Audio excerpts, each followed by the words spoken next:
got that out the way, I do also want to give a disclaimer that Jazz is not from here, okay, and neither am I, because I grew up in a small town, Las Vegas, and you've heard of it? Okay, cool, yeah.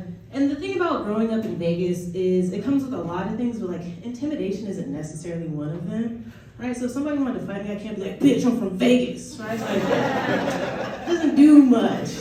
But also in the same vein, if somebody's like, bitch, I'm from Detroit, it's like, okay.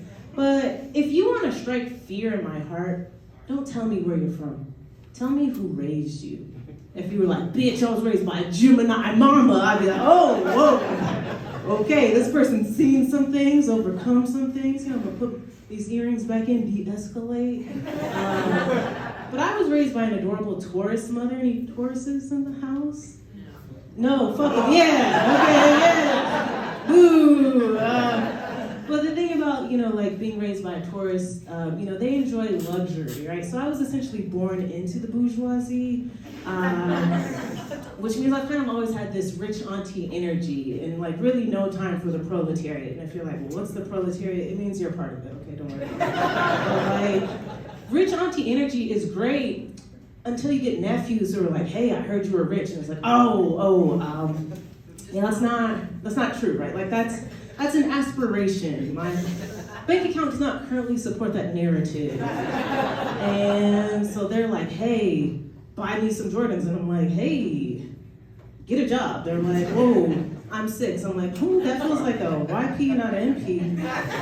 Your problem, not mine, right? And so instead, I've been forced to lean into being like fun auntie, right? So I'm like, hey, let's go to the park for free. And, so I was like, okay, I gotta come up with a plan to get us out the hood. And by out the hood, I mean from like a first ring suburb to a second ring.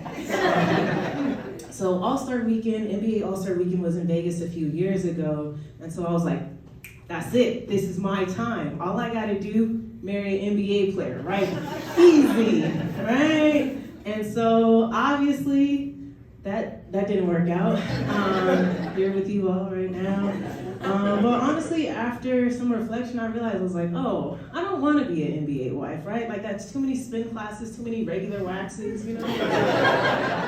And also I was like, oh, yeah, I never want to be an NBA wife. I want to be a WNBA wife. Yeah, so any Lynx season ticket holders in here, help me out, if ball is life, make me your wife is all I'm saying.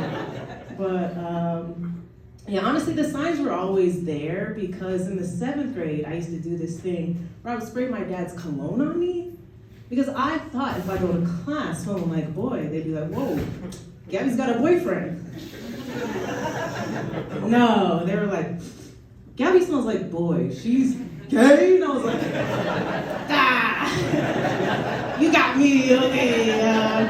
And here's the thing, because my mom read to me a lot as a baby, so I always read above grade level.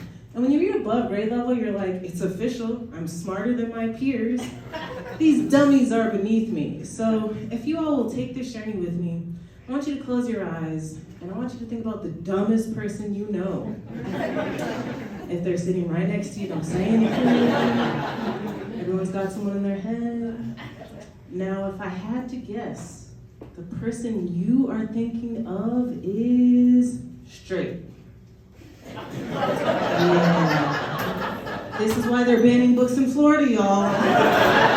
This is the gay agenda. Gotcha.